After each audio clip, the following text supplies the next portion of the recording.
Hello, Fight Insight fans. It's your boy Princey D and Timmy B. And we got today. Hello. And today we've got a special guest. We've got our boy B Lau.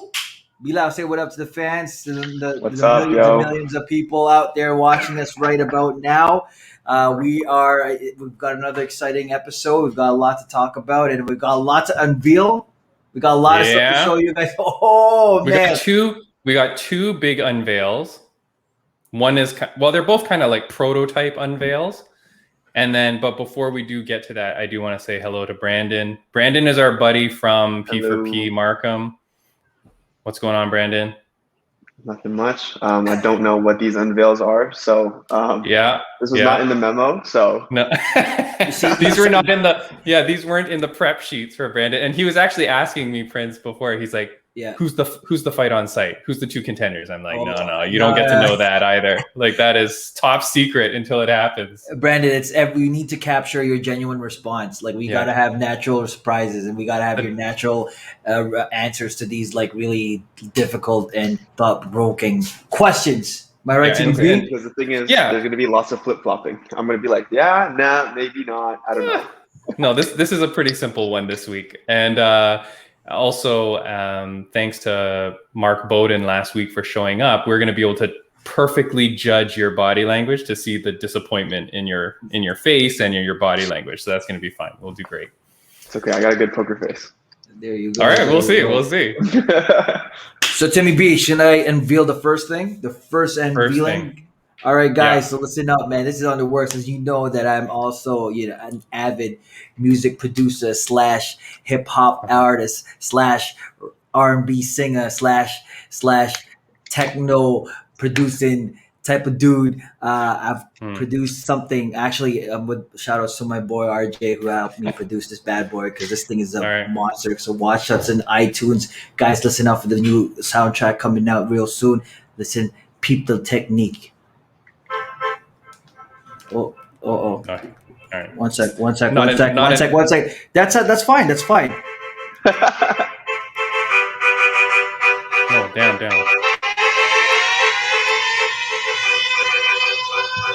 Yes, Timmy B, Richie D, fight inside. Yeah, that's right. It's Timmy B, Richie D, fight inside.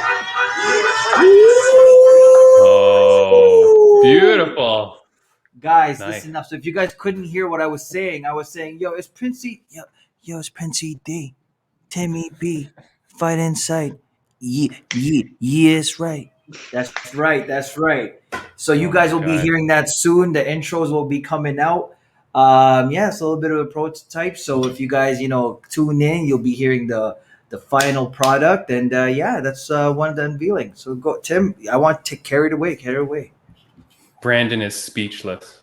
What do you think, Brandon? I'm trying to replay that in my head, just remember it and just etch it in there. We'll give it to you as a ringtone for you, Brandon. Oh, awesome! That's gonna be my text ringtone. Yeah. So it's just constant all day long. Do we want to do the second unveil now, Prince, or leave that for later? I feel like I got to do it now because I'm hot. I know, me too. I think it's time to go. Okay, do it. Let's do it. Ready? Brandon? Second unveiling. Oh, I don't got one of those. Oh. That was also not in my memo.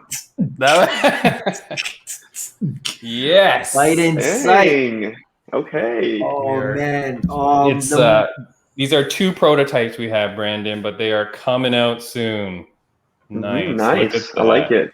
Nice and much big. better than the fist in your mouth. Yeah. Yeah. Actually, go ahead.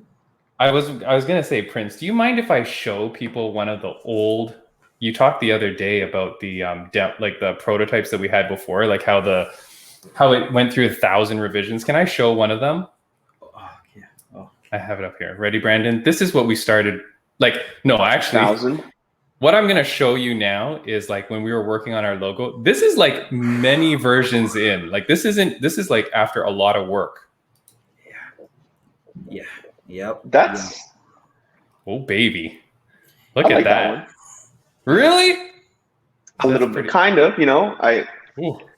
It makes sense. I know what you're going for here. Guys, guys, whoever's watching right now, when we were setting kind. that up, when we were setting that one up, Tim kept saying this X and YZ axis. I'm like, what are you talking about? Tim, okay. Can you explain what was that all about? Because what the X and the Y and the Z meant? Like you kept referring to it, and I'm just like, since when did we refer to letters now? Yeah, we were doing some top secret algebra there. Yeah, we were doing because everything wasn't balanced. I was like, why is this it's so lopsided? There's more of it on here. Anyways, but that was one of our first logos. So I'll keep showing some of the old ones, Prince, and we'll keep showing people some of the old ones. But all right, let's get into a talk. Oh, and so for the shirts, we are going to start getting them for sale for people that want. And so if you do want one for now, hit us up, email us, message us. Prince, where do they email us at? You can email us at fightinsightpod@gmail.com. Okay, you also follow us at YouTube, Instagram, Spotify, iTunes. You got it. We're all there. You can follow us. And also, I wanted to give a big shout out to my boy Daniel and Amelia, Little Things That Count. They are the ones who developed these shirts. Like, they're the ones that actually put it together. And yeah, I love it. Like, definitely check them out. So it's called Little Things That Count. So again, I mean, with Fight Inside Podcast, we're all about supporting our local businesses. And so that's one. And Diva Studios for developing the logo itself. And Timmy B. A lot of work in this thing. That's it. I know. You know, we'll put the links for those especially for the people that made the shirts. We'll put the link in our YouTube for this week. Mm-hmm. First thing we want to talk about is the $4 million bet. So what am I talking about here? We're talking about when Dana White was on somewhere, and they're talking about Tyson. Was it? Hot boxing, yeah. Okay. Oh, see, this is why we have Brandon here. And then, all right, so Brandon, you tell us what happened there in that thing. He was on hot boxing with Mike, and then they were talking about, just how whichever Paul brother is going to be fighting Ben Askren. His kid's not a real fighter. He's just a goofy YouTuber. He's just acting like he knows what he's doing and all that. And then Dana was like, honestly, this is just nonsense. I'll put $1 million on it. Just to see Ben Askren, whoop his butt. And then on Instagram, of course, he messages him back. He's just like, you know what? Why don't we make it 2? And, we'll wire the money to, a middleman. And then we'll have $4 million. It'll be a $4 million bet. And we'll see who wins, who's really a boxer. And then after I beat Ben Askren, me and you will fight because, you're a boxer. I'm just a YouTuber, right? So it's going to be easy for you. And then, oh my God. So I mean, so Dana White is on and said, and like jokingly is kind of, and he's not betting anyone in particular, right? He's just saying like, I would bet $1 million he's gonna lose. And then Jake Paul sees it and responds like as he's watching it, right? That's the video I saw where he's kind of like watching it, and then he's like, what? He's like, I will put $2 million on the line and we'll make it a $4 million bet. And it's like, how does Dana White back out of this now? Right? Like, I mean, is he going to actually bet? Like, what do you think? I feel like Dana White has the ability to really talk to insiders on like the Paul camp and like the Askren camp, and just like figure out how like the odds. You know what I mean? Like he can talk to these people and be like, okay, like how well do you think he can do it? Do you think his chances are good? And then because right now they're not doing any odds. It's just going to be a 1-to-1. So. Yeah. I mean, that's another thing they need to talk about too, like odds. Like you're going at the end of the day, Ben Askren is a professional fighter, and you've got Jake Paul who fought, I don't even know who the first guy was, and Nate Robinson, a basketball player. Yeah. Like what is happening? But but Jake Paul is pretty ripped. And when like he's not like some gosh, Tim. Hold on. He's not ripped. No, but he's not. Yeah. Hold on. He's not some dorky YouTube guy that's not training. Like it's not like, when they used to have those where they would have like Screech from Saved by the Bell came in and fought a guy, like it was that celebrity boxing, and you just have guys that like barely trained. This guy at least looks like he's legit training. And he's surrounding himself with people. He has had 2 fights regardless. I mean, at least like octagon jitters and all that. Like at least he's gone in and he's actually fought people in crowds of, like thousands and thousands of people. So it's not like he's nothing. And Ben Askren is a guy that came over from ONE FC on the trade for Demetrius Johnson. He comes over, has a controversial win over Lawler, and then gets murdered by Masvidal in 5 seconds, and then gets released. So it's like, I mean, what is this guy? He's not a striker. He's a wrestler. He's like a ground and pounder. And Prince, like, what do you think? I guess the only thing that I can say is that, listen, Dana White, Jake Paul, Fight Insight, we're going to sweeten the pot for you guys, okay? We're going to sweeten the pot. Listen, we're going to sweeten the pot for you guys and let you guys know we're throwing our own bet. Between me, Timmy B, and Brandon B. Lau, we're throwing an extra $20. What? 20 combined or 20 each? No, $20 between the three of us. So Ooh, thank God. Yeah. Okay, I like that. That's good. Yeah. Not my $20. No, Yeah. You know what? We'll just, $5 each. So we've got $5 left over. So we can, I don't know, we can buy like a Kit Kat if you guys want and split that in three as well. If that's hedge the bet and vote for Paul. Yeah, absolutely. $20. Dana White, Jake Paul, guys. Canadian currency. All right, we're throwing it on the line. All right, and we're betting on Dana White to take it because someone's already bet on Jake. Someone's already bet on Ben. Who's betting on Dana? No one. Dana, $20 says you gonna take it. Hard work, dedication. So what Prince is betting for is that it's going to go full WWE. Okay, whenever the fight goes on, then Dana White's just going to bust in and start, attacking and just beat them both up. That's it. Because Dana White's ripped. You know what I mean? He can do like 20 pull-ups or something like that. At least you're right. No, he's right. Like you said, Tim, you're right. See, like he's ripped. He's rock solid. He should be able to take on Jake. So, so $20 goes to our bet. My bet's on Dana White. Hopefully he beats him up and he takes that dub. I mean, honestly though, as a businessman, that just seems like, I know you're just out here running your mouth and stuff like that, but you know that any little bit of attention you give these guys, you're gonna go for it. And honestly, if I'm Ben Askren, I'm pissed because I'm thinking I got cut, and now this guy's willing to pay, $1 million, $2 million. Like, you could have given that to me. You could have put me in an event. Yeah. You use that $2 million towards the event, and we all would have made money. But now you're just throwing it onto, Jake Paul or whatever. And the thing that really pisses me off is just like Dana's been talking about how this is all nonsense and stuff like that. But like, right, you're contributing to it now. You're putting $4 million now on this thing. Like you're legitimizing it. Like you might as well not talk about it, right? Like he's better to not talk about because you cut this guy, you like totally ended it, and then now you think that he's gonna win. Like if you think that he could beat this guy, why wouldn't you have kept him in the UFC and at least have him fight like unranked guys, like be a gatekeeper? Yeah. You traded away Demetrius Johnson for this guy. Yeah, like I know, crazy man. Anyways, that's an interesting fight. Askren at least has a name, and like the thing is with a Lawler win, it's like at the end of the day, a win is a win because you can't keep like after a couple of years, you can't just be like, oh yeah, but like he won, but it was controversial. You know what I mean? Yeah. And with the Masvidal thing, it's just like, come on, that kind of stuff is so crazy, and just to cut him right away and not give him a chance, because it was like, who was that guy? The heavyweight who was just throwing like jump like Fabricio Verdum against when he was throwing those leaping who teaches you how to defend against that? And against Travis Brown. It was Travis Brown. He just jumped at him and threw the flying kick. Yeah, and it landed. Yeah. How do you defend against that? And especially when you're doing a flying knee when the first, this guy got like the entire octagon as a runway. It's just like, come on, give him some kind of chance. Like you literally, like you said, you gave away Johnson, who you were telling everybody was your P for P #1 fighter. Mm-hmm. You know what I mean? And then now it's just, go away.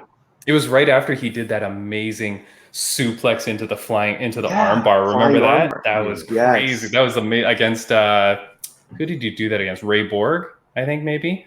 But man, that was so amazing. It was insane. Anyways, $4 million bet. Yeah, I don't think this guy should be talking. I think now he's dug himself in a hole because now he's got to put up the $2 million. I mean, because and the way that we'll end this topic, but the way that Jake Paul said it too, he was so smart because he goes, we'll wire the money into an escrow. Like he was like being very like proper about it too, right? We're not using anything shady. We're going to put it into this account, and then whoever wins gets it, right? Like, yeah, man, that was crazy. I don't know.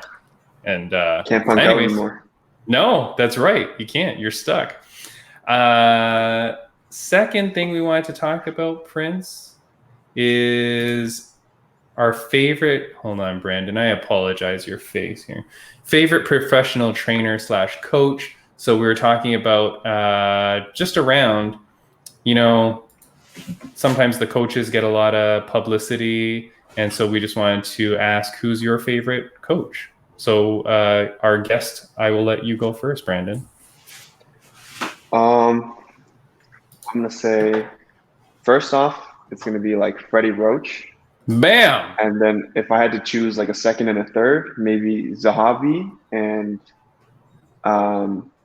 Reynoso, like the father-son that trains Canelo. Yeah. And Ryan Garcia and all that, just because I think Fiddy Roach is just crazy to see, because like this guy was a boxer himself and he wasn't crazy or anything like that. But then he got Parkinson's, part of his boxing career. And then now he's out here training, you know, Manny Pacquiao, and he's going out here and teaching him how to dominate. And he's taking in guys like Anderson Silva. And honestly, I don't even know who's on his roster because there's so many of them. But you know who is on his roster? Don't say Ben Askren. Ben Askren. Oh my God! I swear, I'm like 99% sure on that. I think he just hired Ben Askren. Wow. He just hired Fiddy Roach. Oh, but I mean, how much are you going to do in like a short amount of time? And I don't know what that means when you say you hired him, right? Like, so, but I'm curious what Roach can do with Askren, because I mean, maybe he's just a diamond in the rough, and he just needed, you know, that guy to show him what's good, you know? Yeah. I will say, like, it's funny because you said that Roach wasn't like an amazing boxer, right?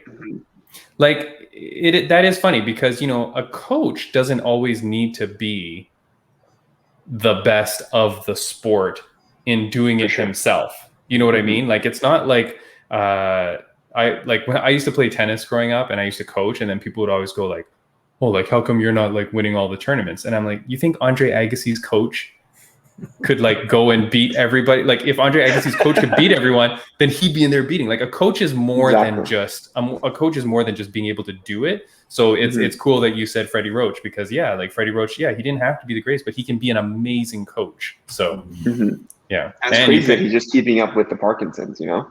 Yeah, and you're picking a guy who trains Manny Pacquiao, which is Prince's, you know. It's our national hero. Like, if the man ran for the president of the Philippines, half of Canada would vote for the guy. Actually, the whole world we would just all call in and be like, yeah, we're all voting. Our vote counts. So yeah. Good pick, Brandon. Actually, I mean, Fiddy Roach, like, amazing story, amazing trainer, amazing coach. And you see some of the training sessions that he has with his fighters. Like, some of them are just like, whoa, like, this guy knows his stuff, right? So my next, Timmy B, or is it you? Your pick. Okay, my pick. So guys, my pick would be the late great Abdulmap Nurmagomedov. So it's Khabib's dad. This guy is an absolute genius. He is a phenomenal coach. Actually, just reading on some of his achievements. So his brother actually was won the World Sambo Championship of Ukraine's national team in 1992. So that was actually his dad's first ever big success as a coach. And then after that, he's actually in the Russian book World of Records and actually raised the most number of combat Sambo champions in the world. He's trained 18 world champions during his coaching career. So this guy is amazing, and the discipline and the respect that he drills into his fighters. And look at Khabib. Khabib is a prime example. He's never swayed away from the blueprint, from the game plan. He's always stayed within what he was taught, and the same sparring partners and the same training regime. Like, he stuck with it, and look how successful the man is. And I mean, I respect Khabib too, because I mean, he's like, hey, I just want to let you guys know that this will be my last fight, and I'm not stepping in back into the ring without my dad, and I respect that. Like honestly, that this coach right here is a prime example. He's a great dad and also like a phenomenal coach. So I honestly think this guy right here he's gonna go down in history as one of the best, right? And even in his country now, like he's hailed as a hero, right? So yeah, that's my pick. That's a good pick.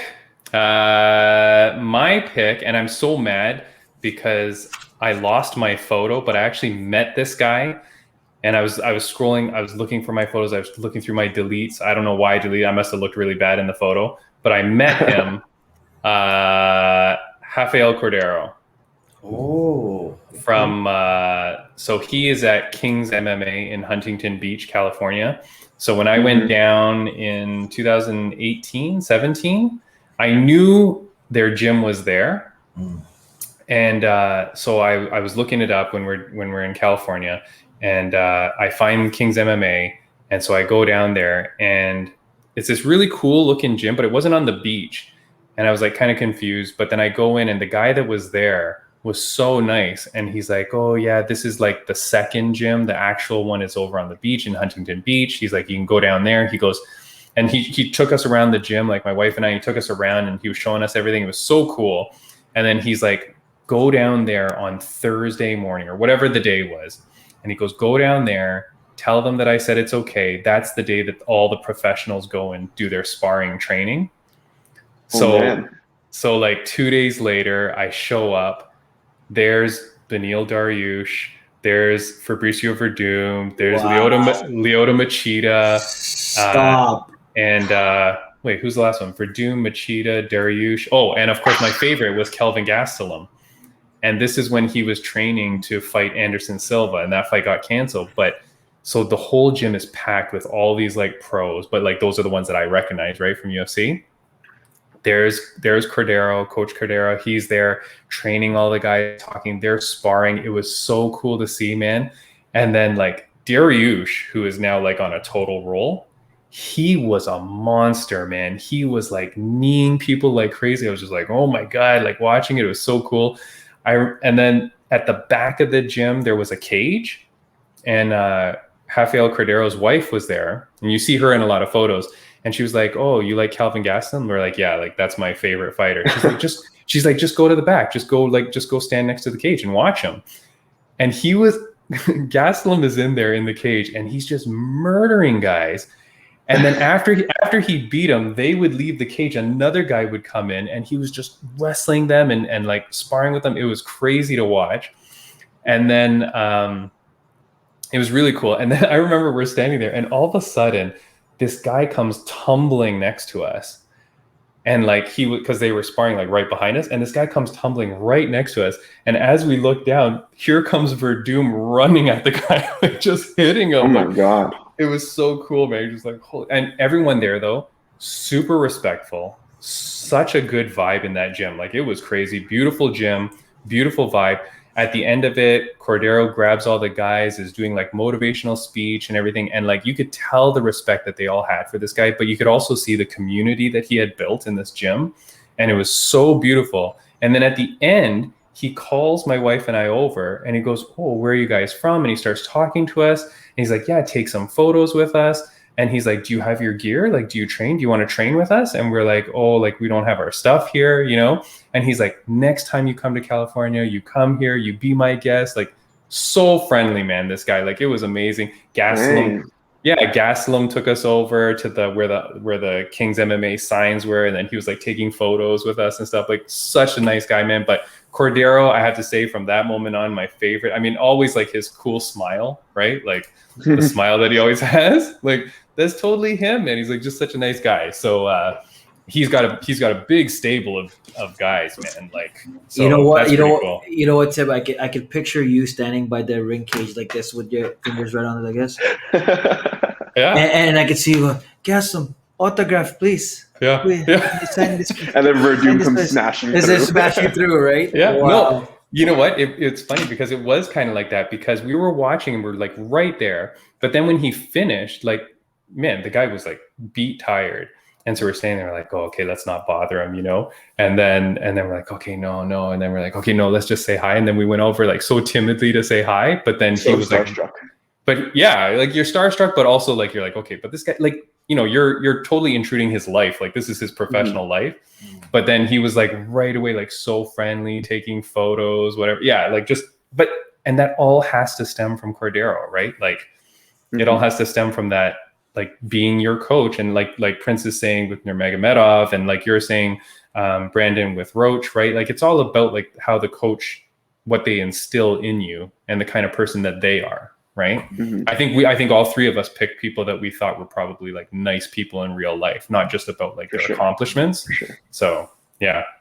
It's like the MMA equivalent of like when you see NBA players like shooting and then they let you like get the ball and go for a shot. And you're just like, yes, I'm touching the hardwood. Yes, it's the greatest. Yeah. No, yeah. The only difference with my coach is that, he lets his 3-4-year-old kid wrestle with bears. So that's, I don't know. That is honestly, I rock with that so hard. Like that is so cool. That's like, you want your kid to be like so cool and do all this crazy stuff. And the Toronto version of it would be, we'd get like a raccoon just down the street and be like, here, you fight this. Yeah. The raccoon. Yeah. Like, and then that's how you get your sparring experience. Our version of it. Scarborough. Or sending Toronto. off your 6 or 7 year old to like STC to go into Walmart or something. in the back. Right there you go. Yeah. You gotta get through 8 of these raccoons or squirrels. Yeah.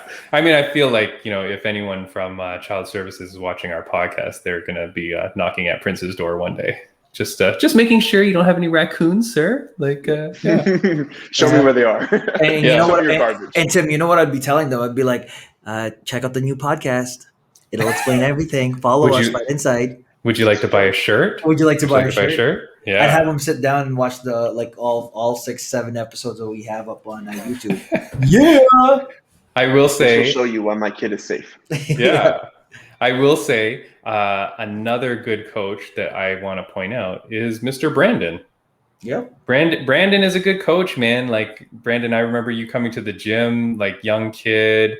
You started at P4P? Like, was that your first gym? Yeah, that was number one. That was like similar thing too. I mean, I got to give a shout out to Justin because it's kind of like major big brother vibes. It's kind of like what you said about like what the coach teaches you. I came in here as like a 15-year-old kid and like, it's all just, as it is, like, you're so susceptible to like peer pressure and like, what all you're doing. And then you go to your coaches and these people who you just kind of like look up to, and then they teach you stuff and you take it with you as you, going through puberty, which is like super weird. And then you kind of like make it your own and then, like give it back onto your community and whatever. And it's just like the similar kind of thing. Yeah, but I do want to give a shout out because Brandon is a really good coach, man. So like, I remember seeing you when you got there brand new, and then, several years later, there you are, and you were coaching some of the classes. And I always thought like, yeah, man, Brandon does a great job in doing the classes. So hopefully, hopefully when those are back, we'll see you there again, man, for sure. Much more to do. Yeah. All right. Next topic we have is a fight that was announced, which is kind of crazy. Well, I guess we'll see what you guys think, but it's Michael Chandler versus Charles Oliveira. The question that I've put on the screen is this the right fight to make? And the reason I'm saying that is because obviously, where the hell is Poirier? Where is Conor McGregor? Where is Justin Gaethje? And lots of top contenders there, and then all of a sudden it seems like Chandler has really slipped in. Yeah. Oliveira for sure. I feel like Oliveira was a no-brainer. I thought it was going to be Oliveira versus Poirier. This is for the light, for anybody that doesn't really watch too much of UFC. Why would you be watching this podcast? But thank you for watching. Lightweight championship in UFC is vacated by Khabib Nurmagomedov that we were just showing. And so the title fight is this really big number one contender, Oliveira, who is on an 8-win streak. Mm-hmm. He's 30-8, and they're putting him up against Michael Chandler, who is a 3 times Bellator lightweight champion. He's 22-5, and he's on a 3-fight win streak, 1-fight win streak in the UFC. He just came over here. So, Prince, turn it to you. What do you think of this fight? You like it? You know what? I think the UFC was they wanted to switch it up. We've seen Poirier, we've seen McGregor, we've seen these guys already compete. Justin as well. We want to see new blood. We want to see what else is in the division, and I think this matchup makes sense because Chandler, after he made his first debut, everyone's like, what, right?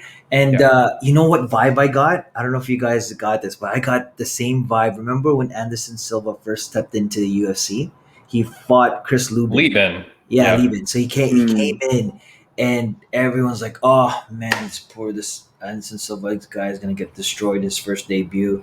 He came in there, and it was a clinic. Like he went in there and destroyed him. Showed his Muay Thai skills, and with Chandler, you see the raw power, right? And that's what dominated him in all the other divisions that he fought in, right? So I honestly think this is going to be a very exciting fight. I'm actually excited to see. I'm kind of rooting for Chandler, man. I really want this guy to win because he's just a beast, like pure power, pure brute strength. So yeah, that's what I think. I think it's a smart matchup just for the UFC end. They've actually they're like, you know what, let's switch it up. Like everyone sees the same guys over. Cowboy Cerrone, we see the same guys over. They're like, okay, let's throw more. Like let's grab this guy and this guy. Let's put them together. Let's see what happens, right?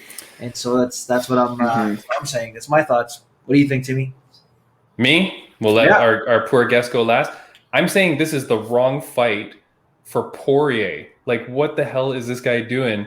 Poirier beats Conor. For sure, he should have the title shot. I don't know what the hell he's doing. I think what he's doing, what they're saying is that he's lined up to fight Conor again for the trilogy. Yep. Right? But and obviously Poirier kind of must want that because of the money. Yeah. Mm-hmm. But here's the problem. Sure.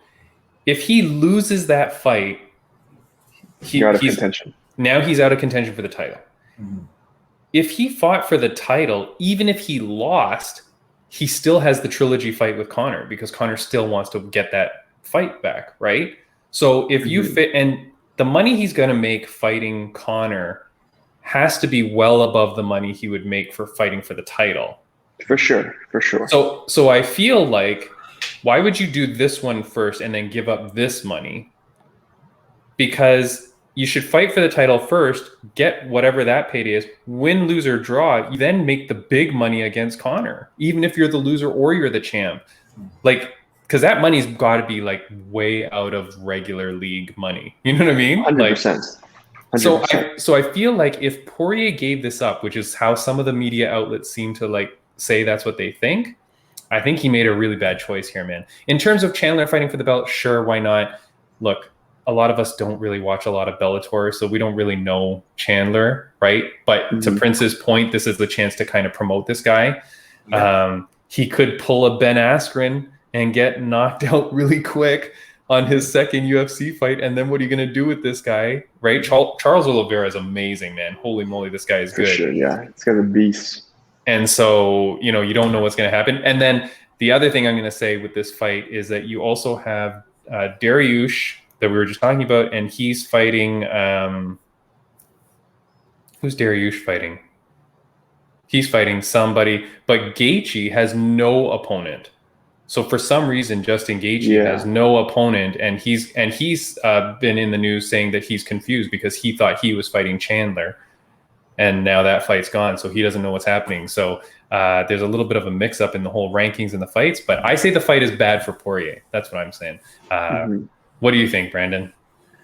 I don't know. I feel like it's similar to like the John Jones situation up at light heavyweight. It's kind of like when your champion has been dominating literally everybody, and then like God unforeseen circumstances pushes him out. Then you have this like crazy power struggle, power vacuum, and then like it's kind of like what Prince says. Like we've been seeing the same guys over and over, and like Dana's not a smart guy. He's a smart guy. He knows that. You can see these fights again, and it might go similar, might go change a little bit, but there's money in allowing like Chandler, like this dark horse from Bellator. And it seems like, I don't know, maybe he hasn't learned from Ben Askren, or maybe he's just thinking it can go a different way, but like he thinks Chandler can pull it off. And Oliveira, after that amazing performance against Ferguson, Yeah. Ferguson was the one we thought would dethrone everybody. That's right. He'll destroy McGregor. He'll destroy Khabib. And then now Oliveira has destroyed Ferguson. And now it makes sense to be Oliveira.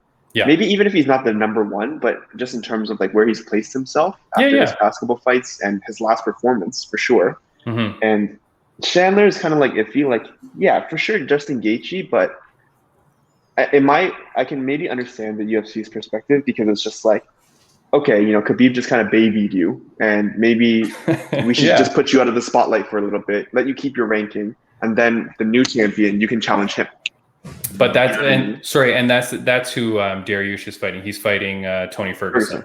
Oh, okay. So that's why you've got Dariush kind of coming out from behind, fighting Ferguson. You've got now Chandler and Oliveira, and then you've got Poirier and Conor. You've got all these fights going on, but yeah, Gaethje's kind of sitting there waiting in the wings. And I'm a huge Gaethje fan, man. Like, Gaethje is like so amazing, so I'm in for any fight. Yeah, it's an interesting thing. I just don't know. I don't know. So wait, what are you saying, Brandon? You like that fight for the title? I like Oliveira for sure. Chandler, I can understand from like a marketing perspective, because we need a guy to be like, meteoric, and then it does help you set up Gaethje against the champion, whoever it is. Yeah. Probably Oliveira, but I mean, Chandler is just weird. Like, I can understand where Dana wants, like, because he just needs that new hype. Because let's not forget how much pressure you put on Sage Northcutt, how much pressure you put on CM Punk. Super Sage. Yeah. Exactly. And then that's what happens. So, I mean, I can understand Dana wanting to push it for marketing purposes. So you gotta, so you gotta drum up publicity. And the thing is, it's all about, it's all about profit. It's all about making money, right? And so, I mean, everyone's like, oh, which one's the right fight? No, which one's draws the most butts in the seats? Which one buys more pay-per-view, right? And can you imagine whoever wins out of this? If, say, Chandler wins, then the person that's holding the throne is ex-Bellator. They're ex-nemesis. Like, they're nemesis. Like, it's UFC's like, they don't like each other, right? And so you've got this guy that's holding the UFC title. So what? Where's all the UFC guys to come and defend it? So now you're building up this hype around it. So that's what I think. And they need that. They need that drama, right? And that's what gets people going and people wanting to watch more, right? So, yeah. That's what I say. I will say for the Poirier, McGregor, number 3. I mean, I think I have to disagree with you, Tim. I think that makes sense for Poirier because, man, any trilogy with McGregor, like you said, it's a red pants unite, man. Like, you're going to the horses, man. Like, you're going crazy. When he was doing Nate Diaz, those ones, every single one of them broke PPV.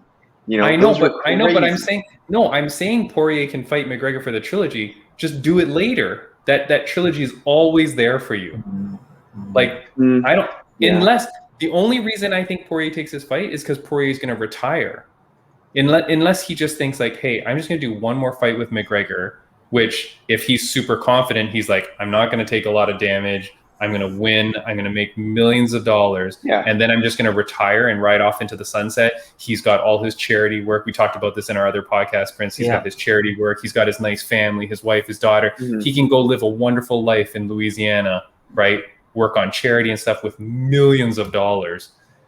And then maybe that's his play. I don't know. I'd hate to see him gone though, man, because his fights, just like Gaethje, are just wars. Yeah. I think he's just confident. He just like, I just put McGregor away so quickly that I can do it again and get paid like a couple $1 million. And then afterwards, I'm like the number 1 contender after all of that. You know what I mean? If I demolish McGregor twice, then Dana White can't say anything because I've just been the headliner of these 2 amazing PPVs. Give me a third one. You know what I mean? Yeah. Maybe. We'll see.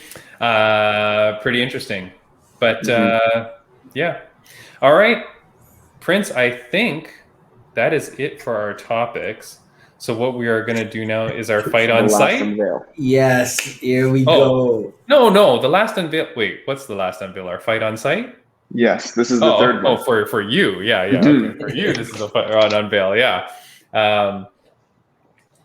Someone says Ariana Grande and Megan Thee Stallion. I'm leaving. Oh no, Brandon, you're gonna like this one. This was it's worse than that, Brandon. Jeez, no, it's not. Let's go. Tim, bust it out. Let's go. All right, hold on. So let me get our logo here. I'm so sorry, Brandon. I don't know why this is all over you. Hold on. It's not actually. It won't be because we moved Prince over into the spotlight position here. Oh, beauty. Do we do that now? No, we do that later. But yeah, we can do Prince because Prince, I want you to put your person up first, anyways. No, why don't you put yours up first? I think you like yours second. I like mine second because Brandon's gonna be like, "What? Let's go, let's it's go." Taylor Swift. I'm guessing right now, Taylor Swift. Go. All right, hold on. Okay, I'm good there. All right, let's see here. Okay, so this is, where we put up, and Brandon knows because he's a fan of the show, right? So we put up 2 fantasy fighters against one another. We've done a whole bunch. Prince, we'll do the score later because I got to tally it up. No, I lost again. I'm now down 3-1.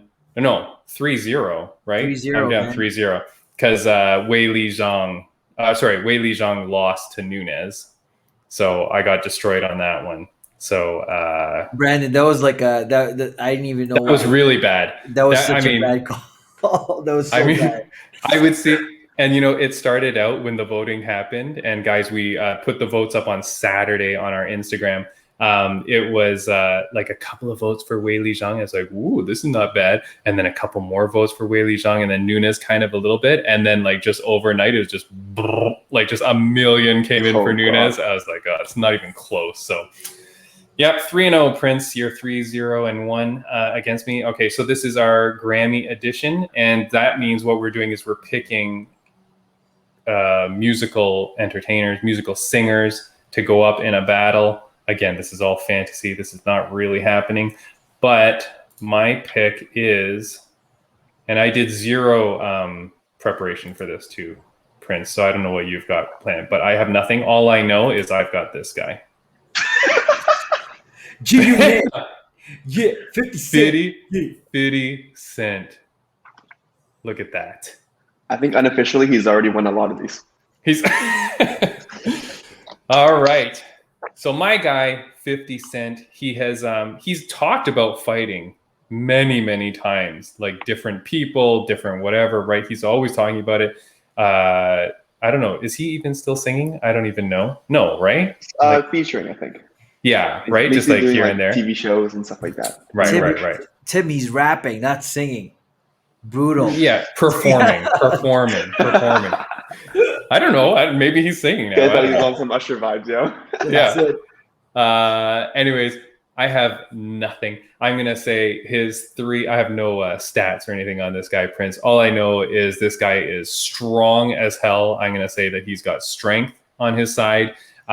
He's got, I'm going to say that he's got a right cross that will destroy your opponent no matter what it is. I'm going to say that. And I'm going to say that he's got durability. I mean, look at the abs. This guy's going to take body shots and shots no problem, and he's going to come back and attack your guy. So 50 Cent, that's my guy. I will say legitimately, and he's talked about this in interviews, he's taken literal gunshots before. So yeah, I mean, that's a tough guy right there. You're not going to submit him with a Kimura. The guy's been shot.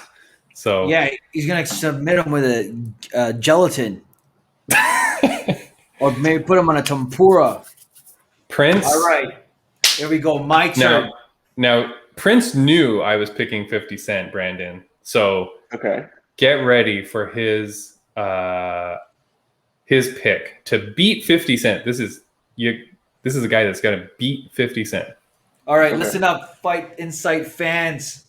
So my pick for today's Fight On Site Grammy Edition is the one and only Michael Jackson.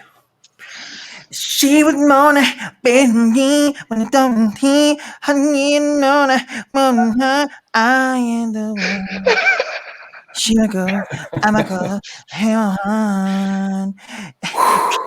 She would not know me, be careful what you do. No longer. This is the acapella version. This is the only reason he picked this guy. So that he could do this. He's just getting a little confident now because he's doing 3-0, and now he's just like, I'll just throw it out there. He's just throwing one. No, listen, guys. So this is the reason why I picked Michael Jackson. Yeah. First of all, have you ever seen anyone go into a rumble and into a gang fight and have two gangs straight up learn a dance routine you just made up on the spot. He's managed to go in there and diffuse the situation, stop two gangs from fighting, and then have them bust out into like a dance routine. It was like a talk tick dance, man. Like they got them all up in that bad boy. And listen, Michael Jackson also, like the man is he's how many times the man's won the Grammys? 13 times, man. 13 since that the shows, Grammy. that shows your fighting prowess for sure. Listen, we're talking about the Grammy edition. The guy's won 13 Grammys. Lumps, like, well, what else do you want, right? And listen, and you know how many times that guy's gone into a dark alley and cats follow him? The cats follow him. He doesn't usually go into a dark alley. You're running away from the cats. The cats follow you. And he's got cats following him all the way through. And at the end of the day, too, and he's always saving Denzel's in distress. Him, by himself. And he's constantly fighting the mob. He's constantly fighting the mafia. And, you know, and it's all documented. You've got it all in the videos. Do you see? I will say, too, what is even when you kill him, he comes back. You know, he's come back as zombies. You know, that's literal zombie right there. So that's a tough one. Yeah, he's turned into a werewolf. Oh, that's it. So guys, I don't know. A lot of power. This one right here, I'm telling you, I honestly think that we've got another dub for the Prince Dot, and I think the only way for us to determine who the actual winner is putting it on. Hold on. Before we do that, I want Brandon's educated pick on who wins this fight.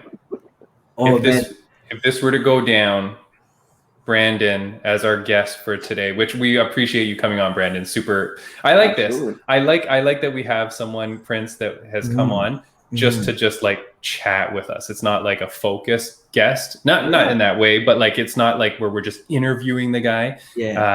This is where it's just someone to come in and an extra voice. Yeah, just a third guy to bounce stuff off of, and it's cool, Brandon. And you've done a great job, by the way.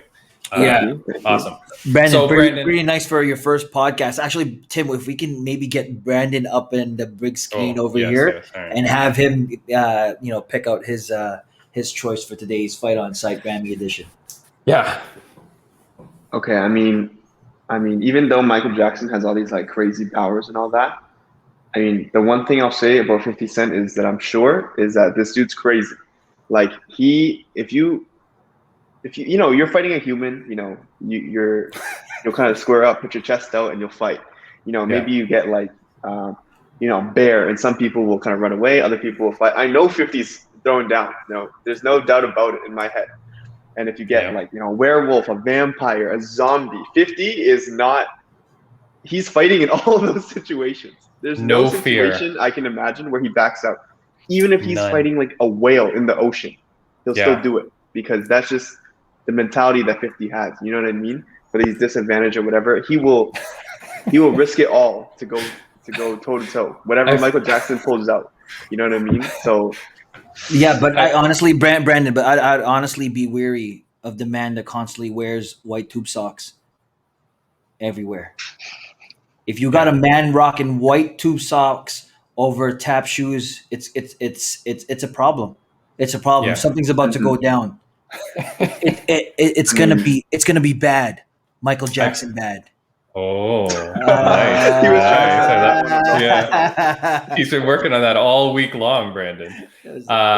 Also, I do want to say I'm pretty sure 50 Cent fighting a whale in the ocean is going to be the name of this podcast. That's comedy gold. He will do it all. Yeah, he will, no doubt about it. There's no doubt in my mind. Yeah, if a whale looked at him funny, he would attack it. Stupid whale. I mean? That's just the way 50 is. So Michael Jackson with whatever he got. 50's throwing down. I don't care. But well, if it was Michael Jackson, he'll probably have that whale swimming in Neverland and taken care of, and and all that good stuff, because that's the type of person he is. But then after, he'd fight the whale. That for his for payment, it's staying at Neverland. At the what's it called, Neverland or Never Ranch? What's it Neverland called? Ranch. Because Neverland Ranch. Yeah. So there you go. All right, Prince, get your technology ready, my friend. Woo! So Brandon, as you know, I've spent millions and millions of my life my life savings into this simulator that I've put so much hard work and dedication to. So today Okay. we shall have our 50 Cent avatar, Spider-Man. Oh, Right? We are Oh, going Miles. with it. Miles. No. Yes. What? Yeah. Why is this Miles? This is the other version, you know? It's the new, the alter Alright. universe. Okay. Well, you want Okay. Peter Parker We got Spider-Man. No, I'm just saying it's the wrong suit. But anyways, forget it. Okay, so All right. 50 Cent is Spider-Man. Again, for the people that are listening on Spotify and Apple podcasts, we got to say, okay, so Spider-Man, again, this is a sticker. It's on a reusable straw, very eco-friendly. Straw. Mm-hmm. Yeah. But blam! Michael Jackson. Ooh. Michael Jackson is Doctor Strange. Doctor Strange. That's real Good. So we'll go.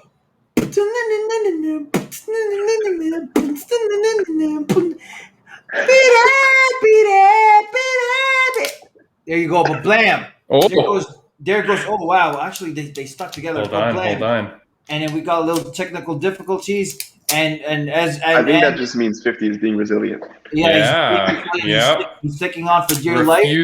Refuses to go down. This is a little biased, don't you think? But blam! There you go. And who stays on top? We've got ourselves Michael Jackson, aka Doctor Strange, on top. Well, 50 Cent got hit like I got hit, but he ain't breathing. You guys don't know that. That's a little bit 50 Cent line. But yeah, I honestly think Michael Jackson's the one that's gonna be taking this bad boy. And no. Oh my God. Well, No. you know what? We'll just not see. even. Tim, we're just gonna see Yeah. what the fans has to say and what they think about the whole thing. Because trust me, I've got numerous people watching this podcast and listening to it right now. They've got Michael Jackson, Thriller, all up in the CDs too. Some of them even have vinyl records of it. So if you're diehard fans, you're voting for MJ. Hey. Brandon, this brings our podcast to a crashing halt, as it always does. Brandon, before we go, Brandon, where can people find you if they want to follow you, they want to see you, they want to talk to you? I mainly just have Instagram, Brandon L, 2 O's, 2 N's. That's pretty much it. All right. Shoot me a follow, send us a message, whatever. All right, cool, man. And we'll put that up in the YouTube so people can follow you. You do teach, or you're going to be teaching at P4P in Markham, right? Mm-hmm, absolutely. Hopefully in the future, you'll be doing that, so people can also find you there. Prince, thanks for the show today. I think we did a good job. This was a nice one. We just did random topics. We had a nice guest join us. We're good. Yeah, and you know what? And plus, the fans got to see the brand new T-shirts that are about to come out. They're going to be going on sale very soon, and we're going to be coming out with the brand new track. You know, the CD, the single's dropping real soon. No, hold on. Have it on iTunes. What? But we're not kidding about the song. The song that you premiered is actually going to be our intro song that we're going to attach to the podcast. Once we figure it out, we're gonna and we clip it down and we get it all set. It's gonna actually be our intro. Like, I don't want people to think we're just goofing around. Like, we're really working on our intro music, right? Yeah, Tim, and I don't want people thinking that we're goofing around. I'm actually dropping an album. Like, I don't know what. Sorry. For sure. Sorry, I forgot. Yeah. I've been working on it. I've been working on it since I've known you guys. So it's in the works and it's dropping. And plus, we're going on tour next week. I might not even be on the next podcast. So I don't know. I'll talk to my tour manager. So we'll see what happens. Mm-hmm. I've got Mr. Brandon LL ready to step up. So let me just say I've known Prince for like 6 years now. So there you go. Hard work. It's a long time to work on an album, but whatever. That's it. Yeah, that's okay. I was gonna say that too, Brandon. Hey, listen, I only release I'm like Frank Ocean. I only release like once in a blue moon when I feel it's right, and it's for free, like Chance, like once in a while. It's for free for the kids. I do it for the children. All All right, right, Timmy B. Hold on. Before we go, we went to the people and we asked, what song are you going to sing us out on today, Prince? So let me pull this out. I did ask, and we had several people reply. So thank you to the people. You've got your choice, Prince, between Dynamite by BTS. You've got Bye Bye Bye by NSYNC. Ooh, that would be a nice one to walk out to. You know that one for sure. And let me pick another one here. I Want It That Way by Backstreet Boys. And Invisible Man by 98 Degrees. Oh, wow. I did. So, Brandon, thank you for coming. Well, before Prince starts singing, thanks a lot, buddy. I really appreciate you coming in. This was awesome, and I'm glad that you came in. Pleasure. Yeah, it's fun. Prince. Tell me why ain't nothing but a heartbreak. Tell me why ain't nothing but a little on the snare. I can't hear a snare. Ain't nothing but a mistake. Tell me why I never wanna hear you say I want it that way. That's what he likes. He likes to do this. I can tell. Fight inside.